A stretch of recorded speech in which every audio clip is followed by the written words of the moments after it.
प्रभु यीशु मसीह के मधुर नाम में आप सभी को जय मसीह के। प्यारे भाई बहनों, इतना आप लोग के लिए मेहनत कर रहा हूँ। मैं एक गरीब इंसान हूँ। प्लीज़ मेरे चैनल को सब्सक्राइब कीजिए, शेयर कीजिए और कमेंट कीजिए ताकि मैं कहाँ गलती कर रहा हूँ उस चीज़ को मैं सुधारूँ। और इस वीडियो के द्वारा आप सभी को परमेश्वर आशीष दे। और एक टीवी सीरियल में काम करने वाली बहन अपने जीवन की गवाही दे रहा है। आप सब लोग सुनिए, क्योंकि इस धरती पर प्रभु यीशु मसीह किसी भी जाति, किसी भी धर्म के लिए नहीं आए थे, क्योंकि परमेश्वर प्रभु नादरत यीशु मसीह हर मनुष्य जाति का जीवन बदलने के लिए आए थे। इस वीडियो को सुनिए ध्यान से। सबको जय मसीह की। मेरा नाम सिमरन है और मैं बटाला शहर की रहने वाली हूँ। सबसे पहले मैं परमेश्वर का धन्यवाद करती हूँ कि परमेश्वर मुझे इस योग्य बनाया कि मैं अपनी गवाही जो दे रही हूँ। और मैं ब्रदर जी का भी स्वागत करती हूँ, गवाह यीशु वालों का, कि जिन्होंने इतना बड़ा उपराला किया है, जो लोगों की टेस्ट मनी जो है लेते हैं और सबको सुनाते हैं और इन टेस्ट मनियों को देख के बहुत से भाई बहनों का जीवन बदलता है। मैं इन भाइयों का भी स्वागत करती हूँ और आज मैं अपने जीवन की बहुत बड़ी गवाही देने वाली हूँ। जैसे कि ब्रदर ने बताया कि परमेश्वर में आने से पहले मैं एक फेमस बॉलीवुड आर्टिस्ट रही हूँ। मैंने बहुत से टीवी शोज़ किए हैं, जैसे सावधान इंडिया, नैन सीरियल जो है जी पंजाबी पे, वहाँ पे मैंने काम किया है। मिस पंजाबन पे भी मैं रही हूँ। परमेश्वर में भी थी तब भी मैं ये टीवी सीरियल करती थी। पर जब मैं परमेश्वर में नहीं थी, मैं एक ऐसी लड़की थी जो परमेश्वर की निंदा करने में सबसे माहिर थी। मैं बहुत निंदा करती थी परमेश्वर की। मैं इतने बुरे शब्द बोलती थी पास्टर्स के लिए, और जहाँ जहाँ चर्चेस होती थी तो मैं बहुत बुरा बुरा बोलती थी, गंदी गंदी गालियाँ निकालती थी, क्योंकि मैं अन्य जाति की थी, मुझे पता नहीं था। तो ऐसे हुआ कि जब मैं परमेश्वर में नहीं थी तो 2016-17 में मेरी लाइफ जो थी परमेश्वर में, मैं तो पहले से नहीं थी, नफरत तो मुझे बहुत सी।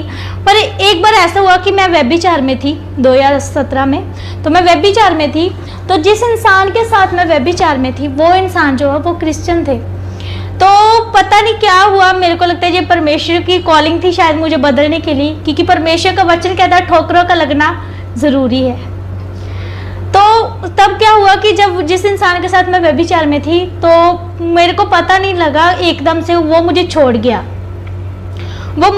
और बिना रीज़न से हमारा रिलेशन जो था, मतलब मैं पूरी पाप में थी, जाती थी, घूमती थी, फिरती थी, लड़कियों के साथ घूमती थी। टोटली मैं अपने घर से बिल्कुल लापता थी। मैं घर पे नहीं आती थी, मुझे पता नहीं था कि मेरी फैमिली कहाँ है, कौन कौन मेरे घर में है। तो ऐसे हुए जब उस इंसान ने मेरे को छोड़ा जिसके साथ मैं व्यभिचार में थी, जब उसने मुझे छोड़ा तो मुझे और नफरत होगी क्रिश्चियन से। मैं पहले ही बहुत नफरत करती थी। मुझे लगता था कि ये सब ड्रामे करते हैं, जो लोगों को पैसे दे के धर्म बदलते हैं। मेरे को ऐसा लगता था, क्योंकि मैं नहीं सही जानती थी परमेश्वर कौन है यीशु मसीह। तो मैंने क्या किया कि जब मेरा ऐसे ब्रेकअप हुआ था उस टाइम पे, तो मैं इतनी ज़्यादा डिप्रेशन में थी, तो मैंने बाइबल जो है, मैंने अपनी लाइफ में बाइबल को भी फाड़ दिया था। बाइबल को फाड़ के नालियों में फेंकती थी, जहाँ यीशु मसीह का कोई पोस्टर मिल जाना मैं उससे फाड़ देती थी। तो मेरा जीवन ऐसे था कि मैंने अपनी लाइफ में मैं बाइबल को फाड़ दिया था, और बाइबल को फाड़ के छोटे छोटे टुकड़े करके मैं नालियों में फेंकती थी, फ्लश में फेंका था मैंने। और जहाँ कहीं मुझे यीशु मसीह का पोस्टर भी दिख जाता था तो मैं उस पर जूती मारती थी। इतना पाप था, मैं इतनी नफरत थी। अगर मुझे कोई पास्टर भी दिख जाए तो मैं उसको बहुत गालियाँ निकालती थी। जब मैं किसी भी चर्च के आगे से गुजरती थी तो मैं वहाँ पे थूकती थी। मुझे कहीं पे भी क्रूस का निशान मिल जाता था तो मैं वहाँ पे थूकती थी। मैं गंदी गंदी गालियाँ निकालती थी। तो मैं खामरा चर्च में जाती थी 2016-17 में, मैं जाती थी खामरा चर्च, लेकिन मैं वहाँ घूमने फिरने जाती थी। तो जब वहाँ अंकुर पापा जी आते थे तो मैं बोलती थी उसको, अरे देख आपका बाबा आ गया, अभी पखंड जो आपका शुरू हो जाएगी। जिसको आपने पैसे दिए ना, अभी वो ऐसे अपने सर घुमाएंगे तो देखना कैसे पखंड करोगे कि हमारा यीशु जिंदा, हमारी कभी मर के भी कोई जिंदा हुआ। आप ड्रामे करते हो, कितने ड्रामे करती, ये सभी लोग पागल है। जब मैं चर्च में जाती थी, मेरी वर्डिंग थी। जितना विरोध मैंने किया है अंकुर पापा का, मैं बता नहीं सकती। मैं इतनी गालियाँ निकालती थी, उनकी फ़ोटो देख के उनके बच्चों को भी मैं इतनी गालियाँ निकालती थी, तब मुझे पता ही नहीं था। फिर ऐसे हुआ कि जब मैं धीरे धीरे इतना पाप करने लगी, मुझे नहीं पता मैं जाने अनजाने में कितनी बड़ी गलती कर रही थी कि परमेश्वर के दासों के लिए इतना बुरा बोल रही थी।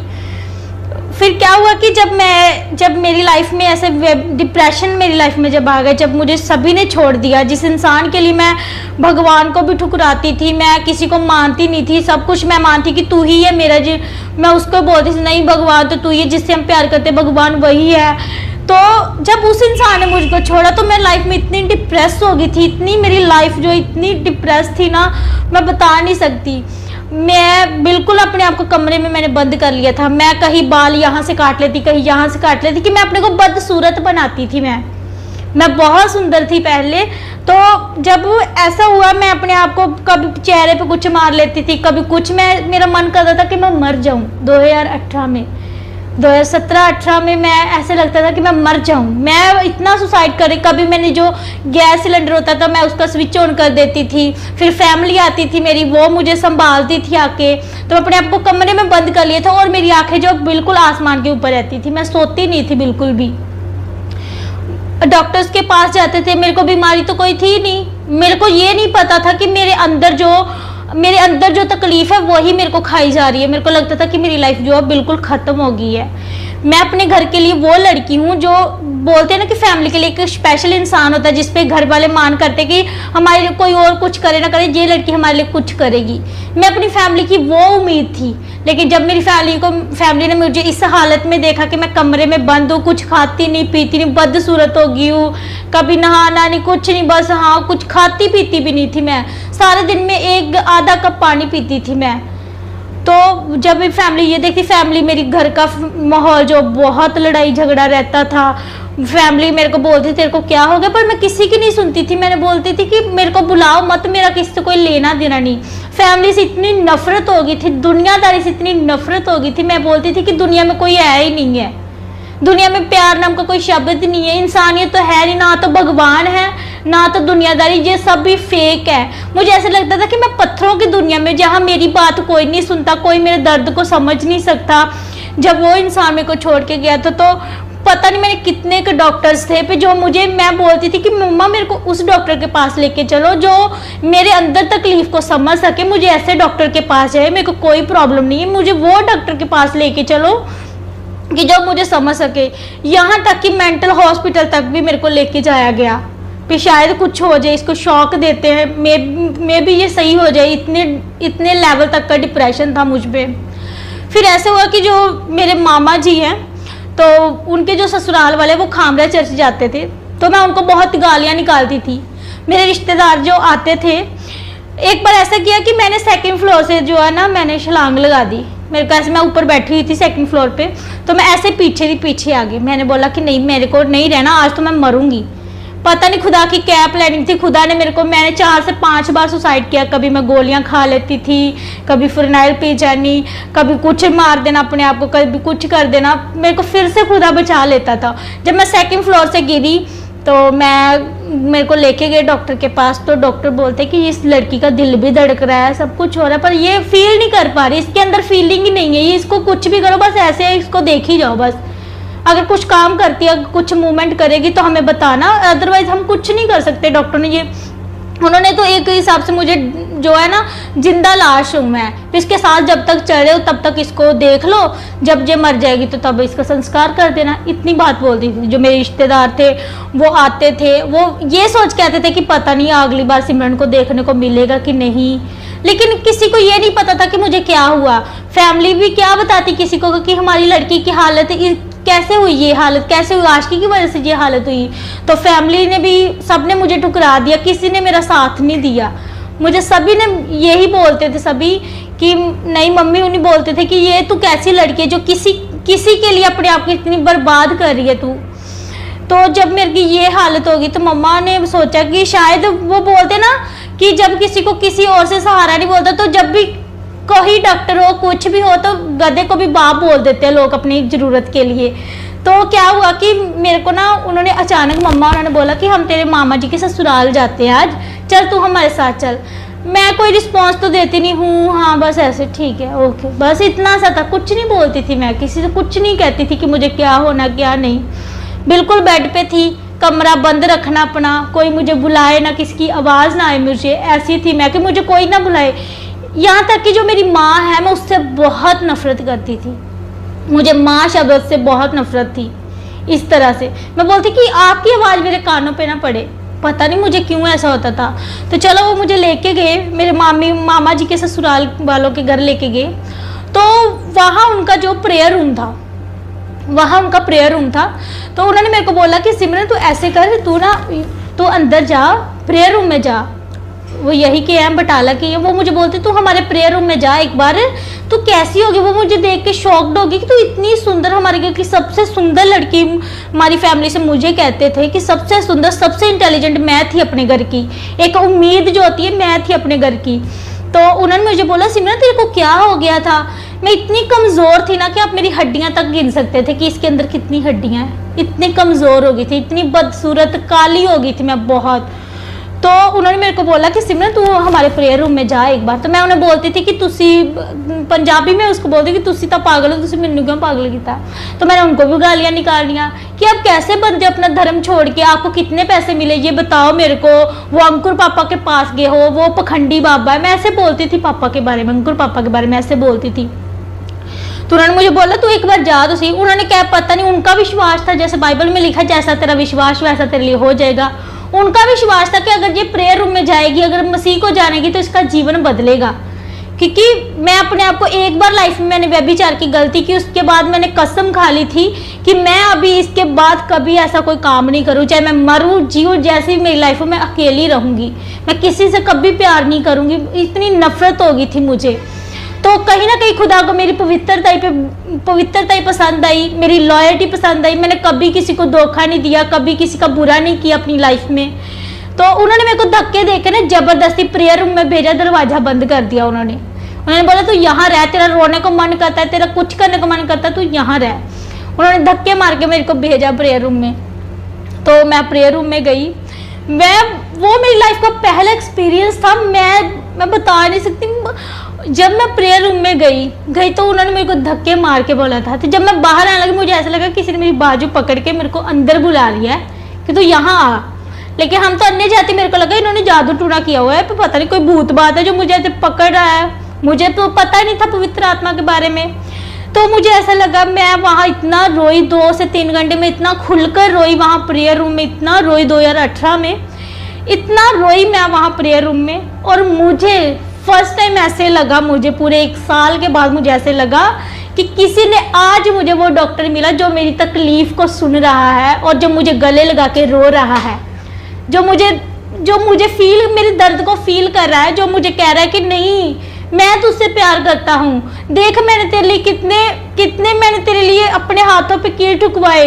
वहाँ पे दीवारों पे फोटो लगी हुई थी। मैं फोटो को जब फोटो को देखूं मुझे ऐसे लगे कि वो तस्वीर मुझसे कुछ कह रही है कि देख सिमरन मैं तुझसे प्यार करता, दुनिया में तुम्हें कोई प्यार करे ना करे, मैं तुमसे प्यार करता हूँ। देख मैंने तेरे लिए अपनी जान तक दी है। मुझे ऐसा लगा कि मुझे इतना कोई प्यार कैसे कर सकता है। तो मैं वहाँ 2 से 3 घंटे रोती रही वहाँ पे। मुझे ऐसे लगा कि सच में यार कोई तो है यार जो मेरे से बात सुन रहा है। 2 से 3 घंटे कैसे बीत गए मेरे लाइफ के। पहली बार मैंने सांस ली, कोई टेंशन नहीं, दिमाग में कुछ भी नहीं।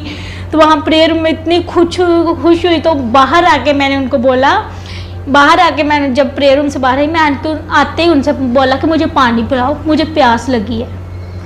3-4 महीने से मैंने कुछ खाया पिया नहीं, सिर्फ 1 घूंट पानी का पीती थी कि जिंदा रह जाऊं बस। वो कई बार होता है ना बॉडी के लिए, बस ऐसे कोई इच्छा नहीं थी मेरी, वो जबरदस्ती फैमिली पिलाती थी।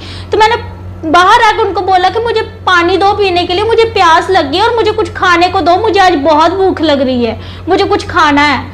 तो मेरी फैमिली वो सभी शॉक्ड हो गई कि तब से हम इसके तरले मारे कि तू खा ले, कुछ तो खा ले। मेरी फैमिली जो मुझे आगे आती थी, खा ले, कुछ खा ले सिमरन, तेरी हेल्थ देख, अपनी हेल्थ को देख, तू क्या बन गई है। तो तब मैं आई बाहर, तो मैंने कुछ मांगा तो मेरा विश्वास बन गया। मुझे लगा कि नहीं मेरे साथ कोई है। तो उस दिन जब मैं प्रेयर रूम में गई थी, उसके बाद जाके मैं 4 महीने के बाद मैं आराम से सोई, इतने आराम से सोई, इतनी प्यारी नींद मेरे को लाइफ में कभी नहीं आई जितना उस दिन मैंने सुकून अपनी लाइफ में भी। और मेरा विश्वास बन गया कि नहीं है, यीशु नासरी है जो मेरी बात सुनता है। आज के बाद मैंने बोला कि दुनिया इधर की उधर हो जाए, लेकिन तू ही मेरा खुदा है, मैं कभी किसी के आगे सर नहीं झुकाएंगी तेरे ही अलावा, क्योंकि तूने मुझे बदला है। तो परमेश्वर का फेवर जो है मेरी लाइफ में फिर कैसे हुआ, 2018 में ऐसे मैं शायद 7वां महीना था कि मैं वहाँ पे गई 2018 में। तो उसके बाद परमेश्वर का फेवर मेरी लाइफ में कैसे हुआ, मुझे ये इंडस्ट्री, क्योंकि मैं तो बिल्कुल अपने आप को ख़राब कर चुकी थी। तो जब मैंने चर्च जाना, फिर मैं खामरा चर्च जाना स्टार्ट किया। वहाँ मेरे को प्रार्थना का पता ही नहीं होता था कि प्रार्थना कैसे करते हैं। मेरे को तो यीशु का ये भी नहीं पता। मेरे को लोग जब पापा आते तो वो बोलते ना इतनी आयत निकालो, इतना बाप निकालो। मैं बोलती थी क्या निकालो, मेरे को तो बाइबल का ही नहीं पता, कुछ भी नहीं पता था मुझे, बाइबल का भी नहीं पता था कि किसको बाप बोलते, किसको आयत बोलते, मत्ती क्या होती है, इंजिल, मुझे कुछ भी नहीं पता था। तो मैं जाती रही धीरे धीरे। तो फिर परमेश्वर का फेवर मेरी लाइफ में ऐसे आया कि जब मैं परमेश्वर में आना शुरू हुई तो मुझे मूवीज़ वालों की कॉल आई, वो यूट्यूब वाले हैं, तो उनकी कॉल आई मुझे। फिर उन्होंने मेरी इंस्टा प्रोफाइल देखी, उन्होंने बोला कि आपकी जो सिलेक्शन है मूवीज़ के लिए हुई है 2019 में, तो आप आ जाओ 10वें महीने की 2019 में आप आ जाओ, हम शूट करेंगे। तब तो मैं इतना मुझे परमेश्वर के बारे में पता नहीं, क्योंकि नई नई विश्वासी थी, तो मैं मूवीज़ के लिए चले गई। तो वहाँ जब मैंने शूट की, अपनी पहली फिल्म शूट की, खुदा का तब भी मुझे बहुत फेवर दिया। मेरी फर्स्ट मूवी थी और उनको मिलियन लोगों ने, उनको फर्स्ट मूवी थी और उनको मिलियन फॉलोवर, मिलियन व्यूज़, इतने कमेंट्स। और जो मेरे वहाँ के डायरेक्टर थे, जो वो बोलते कि सिमरन सच में यार कुछ तो है तेरे में, पता नहीं क्या है, इतनी फैन फॉलोइंग कभी किसी को नहीं मिली जितनी तुम्हें मिली, जितना प्यार मूवीज़ में तुम्हें मिला है। तो मेरी लाइफ की वो फर्स्ट मूवी थी जब मैंने की। तो चलो मैं गई, मिले, लोगों ने मुझे देखा, नेम फेम बन गया। मैं मूवीज़ लाइन में जो बिज़ी हो गई थी, अपनी मूवीज़ लाइन में जो बिज़ी हो गई थी, तब मुझे नहीं पता था कि ये दुनियावी चीज़ें ये पाप है, तब मुझे नहीं पता था। तो चलो फेवर मिलता गया, मुझे भी लगा कि परमेश्वर का फेवर है, ये भी मेरी लाइफ में फेस वैल्यू बनी, लोग मुझे जानने लगे, लोगों का प्यार मिला मुझे बहुत सा। तो ऐसे मैं टीवी शोज़ करती गई और मेरी लाइफ आज जो मुझे आप इस हालत में देख रहे हैं, ये जो मेरी हालत है सिर्फ प्रभु यीशु मसीह का प्यार है। अभी मैं इश्क करती हूँ, अपने खुदा से इश्क करती हूँ, मुझे अपने खुदा से प्यार है। ये जो मैं इतनी बदली हुई हूँ ना, तो मेरे खुदा का फेवर है ये मुझ पे।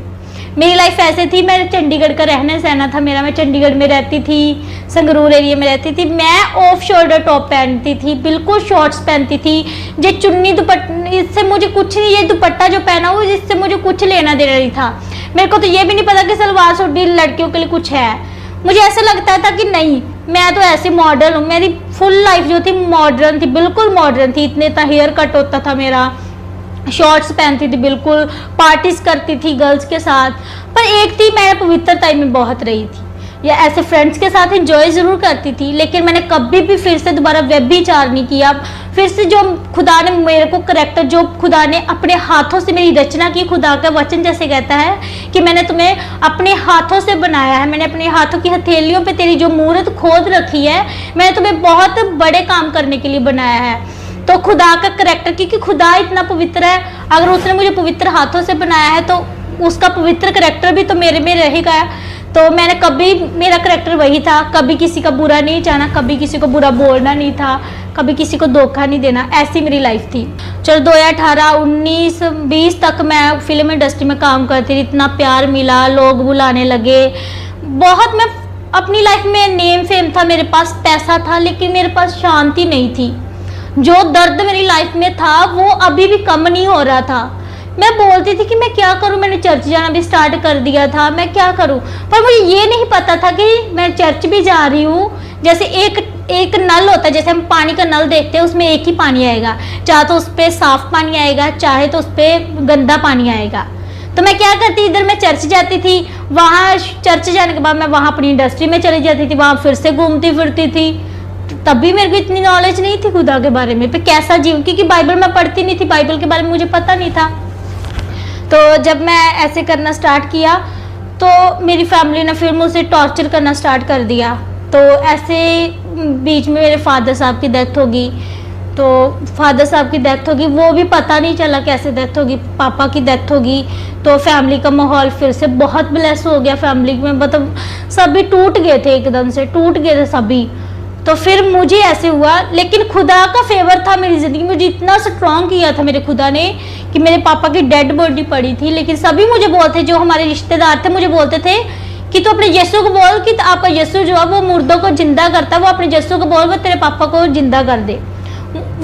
मेरे पापा की डेड बॉडी मेरे सामने तो हमारे रिश्तेदार हमें ऐसा बोल रहे थे कि तुम चर्च में जाना स्टार्ट किया है तो इसलिए आपके घर में ये शराब आया है, आप लोगों ने चर्च जाना स्टार्ट किया है इसीलिए आपके घर में ऐसे शराब आने स्टार्ट हुए। मैंने तब भी मेरी प्रेयर क्या थी, परमेश्वर तेरा धन्यवाद, तूने दिया था, तूने लिया, परमेश्वर तेरा धन्यवाद। ये वर्ड में जब मैंने ये वर्ड बोले उसके बाद बोला कि अरे मैं क्या बोल दिया, मेरे फादर साहब की डेथ हो गई और मैं धन्यवाद दे रही प्रभु को, ये क्या, कहाँ से ये वर्ड आ रहे मेरे मुंह में, मुझे नहीं पता था। फिर से हमारे 10 दिन का जो शौक होता है, लोग तो हमारे घर में आते थे, शो करने के लिए आते थे। मैं अपने प्रेयर रूम में मैं प्रेयर करती थी अपनी, मुझे खुदा से इतना प्यार होगा तो मैं अपनी प्रेयर मिस नहीं करती थी। मैं अपना प्रेयर करती थी कि खुदा ठीक है, तूने किया, तूने बेटर के लिए किया, कोई बात नहीं, ठीक है खुदा तेरी मर्जी पूरी हो। तब भी मेरे वर्ड यही थे। तो ऐसे ही जब पापा की डेथ के बाद थोड़े 8-9 महीने हो गए तो घर चाचा ने बोला कि ऐसे करें लड़की का रिश्ता कर देते हैं। 2020 में उन्होंने बोला कि रिश्ता कर देते इसका। तो मैंने उन्होंने मेरे लिए लड़का देखा, तब मैंने बपतिस्मा ले लिया था, तो उन्होंने मेरे लिए लड़का देखा। 2020 में मेरा बपतिस्मा हो गया था। तो जब बात शादी की, मैंने सबसे कहा मेरी बात सुनो, मैं ऐसे करूँगी, शादी मैं कर लूँगी, जहाँ आप चाहोगे मैं कर लूँगी शादी, लेकिन एक बात होगी, मैं निकाह कराऊँगी, मैं परमेश्वर को मानती, मैं परमेश्वर के अलावा कहीं और नहीं जाऊँगी, चाहे कोई करोड़पति का रिश्ता आए मुझे, चाहे किसी का भी रिश्ता आए। मैंने बोला ऐसे नहीं मैं करूँगी। तो चलो बात सब कुछ ठीक थी, हमारी रिंग सेरेमनी जो फिक्स थी, जो सभी कार्ड्स जो हैं वो बनाए हुए थे, छिपवाए हुए थे। एकदम से मुझे उस लड़के का कॉल आया, वो बोलता था कि अगर तू मतलब शादी करना चाहती है तो तुम्हें हमारी जगह पे जाना पड़ेगा, तो हम वैसे अपने हिसाब से करेंगे, हम निकाह नहीं करेंगे, हम अपने हिसाब से, तुम बाद में चल जाना पर हम निकाह नहीं करेंगे। मैंने बोला सॉरी, तो आप जा सकते हो, मैं ऐसा नहीं, क्योंकि मैं खुदा को मानती, मैं खुदा से प्रेम करती, मैं खुदा को नहीं ठुकरा सकती, क्योंकि खुदा ने तब मुझे समझा था जब मुझे कोई समझ नहीं रहा था। आज आप लोग मेरे पास आ रहे, जो खुदा ने मेरी वैल्यू बनाई है आप उसकी वजह से आ रहे, लेकिन जिसने मेरी वैल्यू बनाई है आज मैं उसको पैसों के लिए नहीं छोड़ सकती। मैं वो लड़का अच्छा खासा था, अपनी फैमिली में बाहर फॉरेन में सेटल था, PR था वो, तो बहुत लालच दिया मुझको कि नहीं कोई बात नहीं, एक बार क्या होता है बाद में तू चली जाना। मैंने बोला नहीं, मैं अपने खुदा को नहीं छोड़ूंगी, कुछ भी हो जाए। चलो जी, वो मैंने रिश्ता ठुकरा दिया। उसके बाद जो मेरी लाइफ में जो टॉर्चर आए, जब मुझे असली जो कहते खुदा ने जब मेरा जीवन बदला, मेरी लाइफ में जो टॉर्चर आए फैमिली के, रिश्तेदारों के, अब देखते कौन सा राजकुमार ढूंढ के आएगी, अब देखते कौन सा राजकुमार ढूंढेगी, ये देखते कोई बात नहीं। इतने डिप्रेशन में आ गई मैं फिर से 2020 में।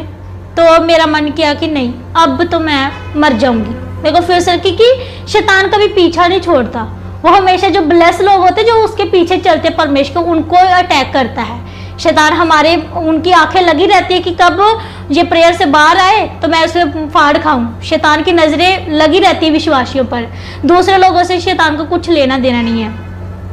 तो जब भी मेरी प्रेयर लाइफ कम हुई, वही टॉर्चर की वजह से, डिप्रेशन की वजह से फिर मेरी प्रेयर लाइफ जो है वो कम होगी। तो फिर क्या हुआ कि जब मेरी प्रेयर, मैंने सोचा कि नहीं आज मैं मर जाऊंगी। मैं सुसाइड करने के लिए मैंने नाइट सूट डाला हुआ है, तो चप्पलें पहनी हुई है मैंने, तो मैं बाहर निकली, अपने घर से बाहर निकली मैं, तो मेरी फ्रेंड मिली मेरे को एक, तो वो बोलती तू कहाँ जा रही है। मैंने बोला कि मैं कहीं नहीं, वैसे घूमने के लिए आई हूँ बाहर। तो वो मेरे को बोलती है कि चल तू खामरा चल मेरे साथ 2020 में। तो मैं मेरे को बोलती कि चल तू हम खामरा चलते घूमने के लिए। मैंने बोला चल ठीक है चलते हैं। निकली मैं घर से सुसाइड करने के लिए, फिर से मुझे खुदा ने, निकली मैं घर से सुसाइड करने के लिए थी। चप्पल थी जो घर में सिंपल चप्पल नाइट सूट में थी, वो मेरे को बोलती कि नहीं ऐसे ही आ तू मेरे साथ। मैंने बोला वो मेरी स्कूल की फ्रेंड, कभी हम पहले कभी मिले नहीं, कभी अचानक से वो मेरे सामने आ जाती है, मुझे बोलती चल हम चलते हैं सिमरन, इतने टाइम बाद मिले तो हम खामरा चर्च चलते हैं। वीरवार का दिन था, नाइट मीटिंग थी।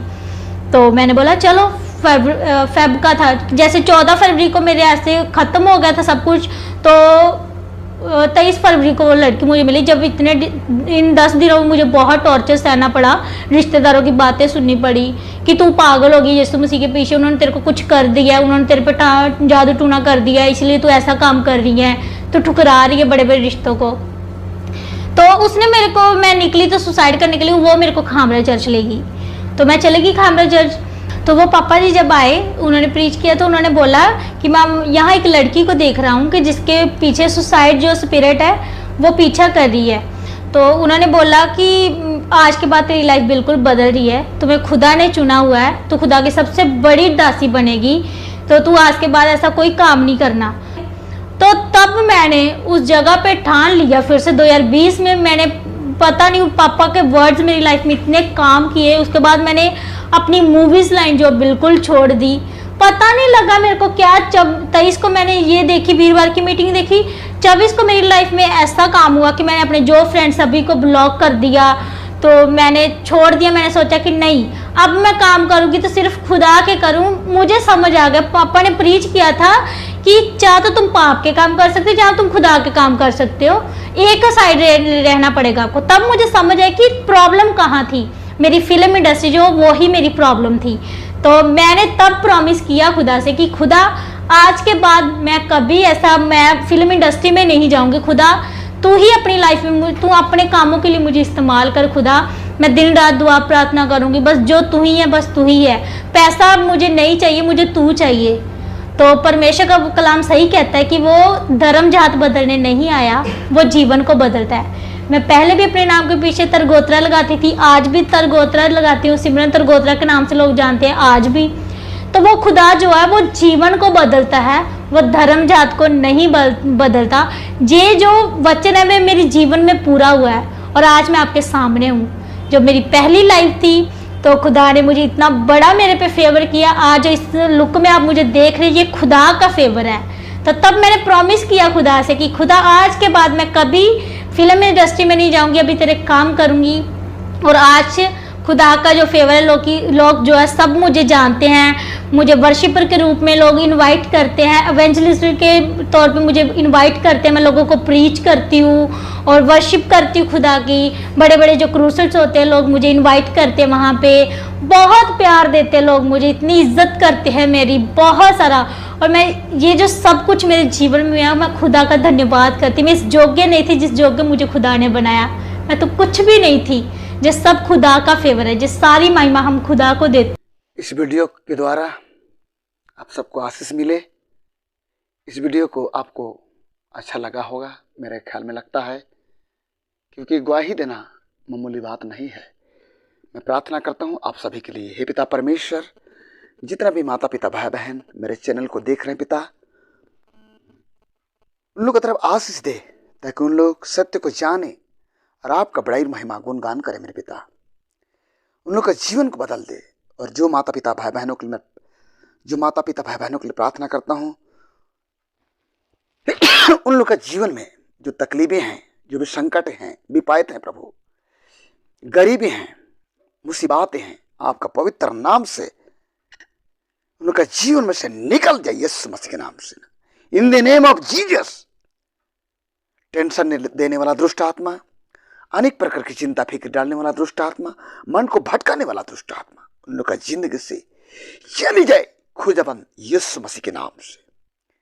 प्रभु आपका पवित्र महिमा उन लोग का परिवार पर पड़े, उन लोग को आशीष दे, ताकि उन लोग अपन मन को परिवर्तन करे और आपका बड़ाई और महिमा गुणगान करे। प्रभु नाज़रेत यीशु मसीह के नाम से, आमीन। यीशु मसीह देता खुशी, करे महिमा उसकी, पैदा हुआ बना